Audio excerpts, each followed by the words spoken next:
Hey guys, Chris here, I'm Ukrainian Canadian. Today is July 26th, 2024, and let's get to the news happening in Ukraine, shall we?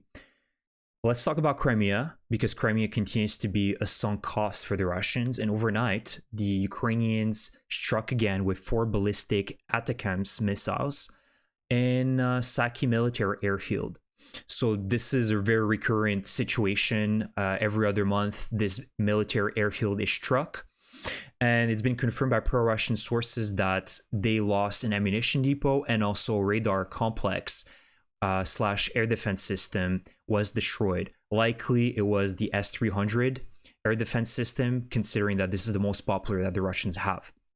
So we know that this is going to continue to happen because the Russians won't give up on Crimea, and they'll continue pouring a lot of resources to essentially create this first line of defense, because they definitely not only want to defend the Kerch Bridge, the Crimean Peninsula, but also their cities in Krasnodar, in the Caucasus, which are really important. As we see, a few days ago, the Ukrainians struck the oil refinery in Novorossiysk, in Tuapse, apologies. And then, sometimes they attack Novorossiysk and other coastal cities in the Caucasus, which hold a lot of important vital refineries, oil depots, and also vessels. So Ukraine will continue striking these airfields that have these air defense systems in Crimea. And we don't often talk about it, but Ukraine essentially won the Battle of the Black Sea without a navy. The last Russian vessels have left the Sea of Azov and also the northern area of the Black Sea, so that is the Crimean area. And they went into hiding. They went into hiding in the Caucasus, and even in Georgia. And so this is a huge victory again by Ukraine in this sector. Now let's talk about some good and bad news related to the Avdiivka, Ocheretine, Marinka area. So we know that this is one of the hottest sectors right now. The Russians are pushing really, really hard here. They're throwing meat wave after meat wave in this sector. So the good news is that the Ukrainian 79th Brigade uploaded a video showcasing the defeat of a Russian assault. They threw 11 tanks, 45 armored vehicles, over 200 orcs, and also 12 motorcycles on top of it, because we know that the Russians are also utilizing very mobile tactics now. They're utilizing low golf carts, the Chinese golf carts, the low scooters, now also motorcycles and dirt bikes, so they can be faster, more mobile, but of course there's no protection whatsoever here. The Ukrainians confirmed that during this attack, they destroyed 6 tanks, 7 infantry fighting vehicles, and Russia also suffered 77 losses. So 40 of them were killed, Russian orcs, and 37 Russian orcs died and were wounded, I should say.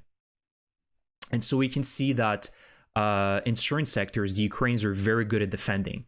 In that video alone, you could see artillery being used, FPV drones, guided missiles, etc., etc. So this sector, the Ukrainians were really well prepared to meet this super large attack.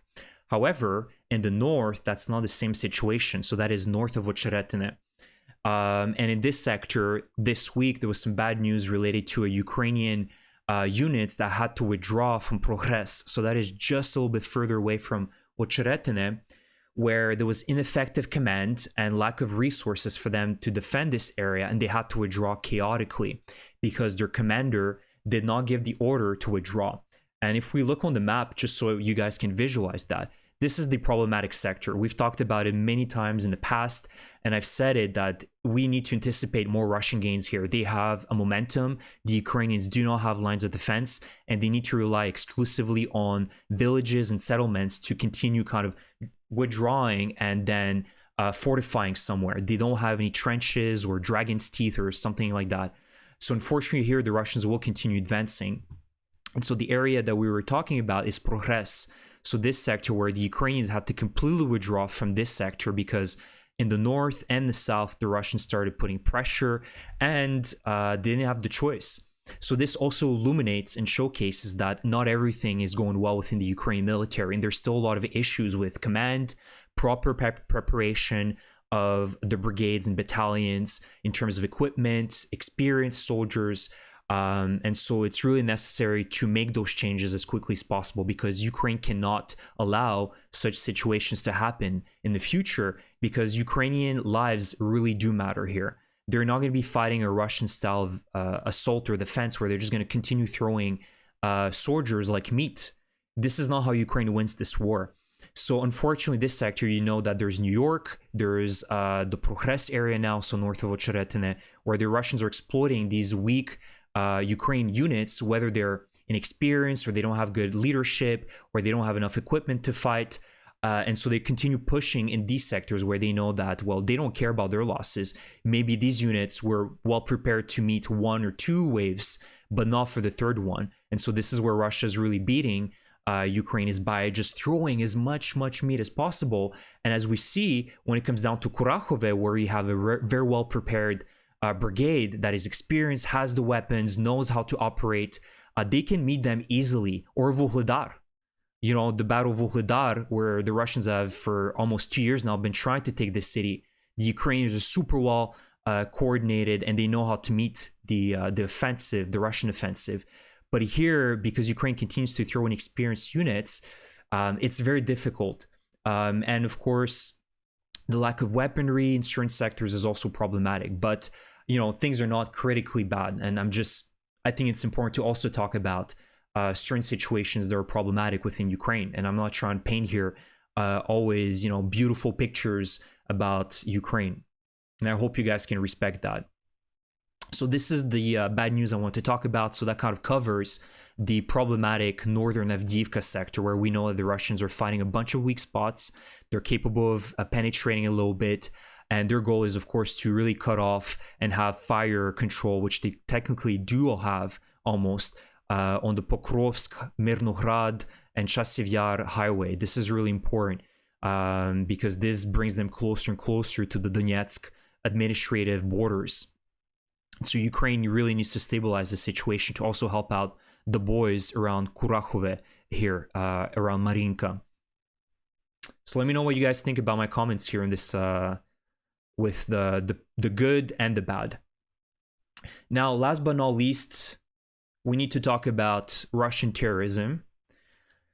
Because today or yesterday, another Russian chef was arrested by the French police forces because they mentioned that he was planning to incite hostilities in France.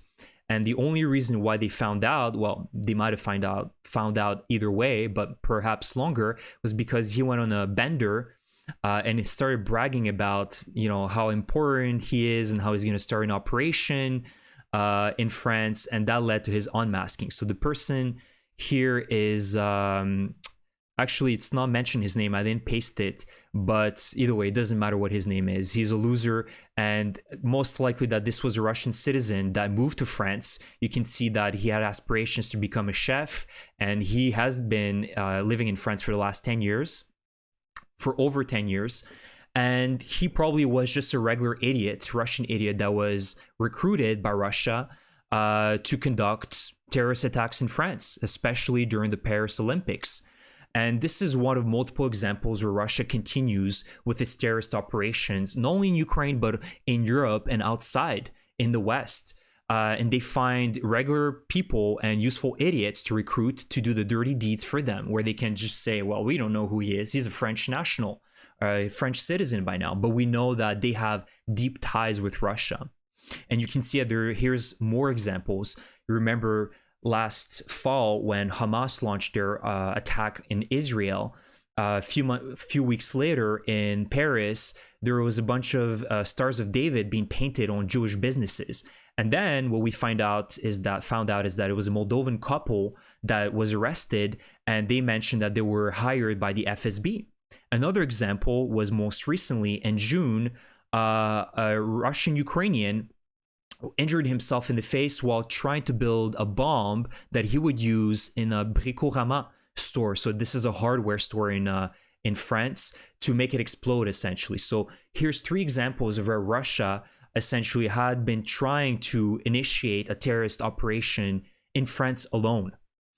And just today, as the Olympics started in Paris, there was a massive arson on the French railway network. And so the entire French railway network, the high-speed railway network, is down because some people burned out the boxes that are kind of coordinating these trains.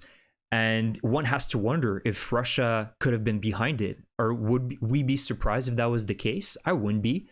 So here is kind of those situations where you don't have the facts when we're talking about the French railway network being down today, but we don't have the facts. But I wouldn't be surprised if it was Russia, you know, because they are known to do this.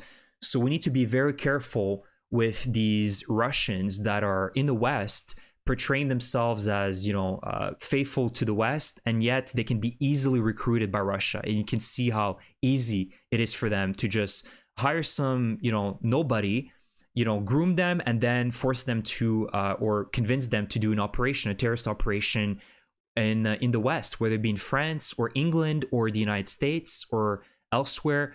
Russia is very good at this, and we need to be very careful and beware. So that's the video for today, guys. I hope you enjoy my update. Leave me a comment. If you enjoy my content as well, please subscribe to my channel. I try to be regular with my videos, and like my video if you enjoyed. Thank you, and I will see you in the next one. Slava Ukraini!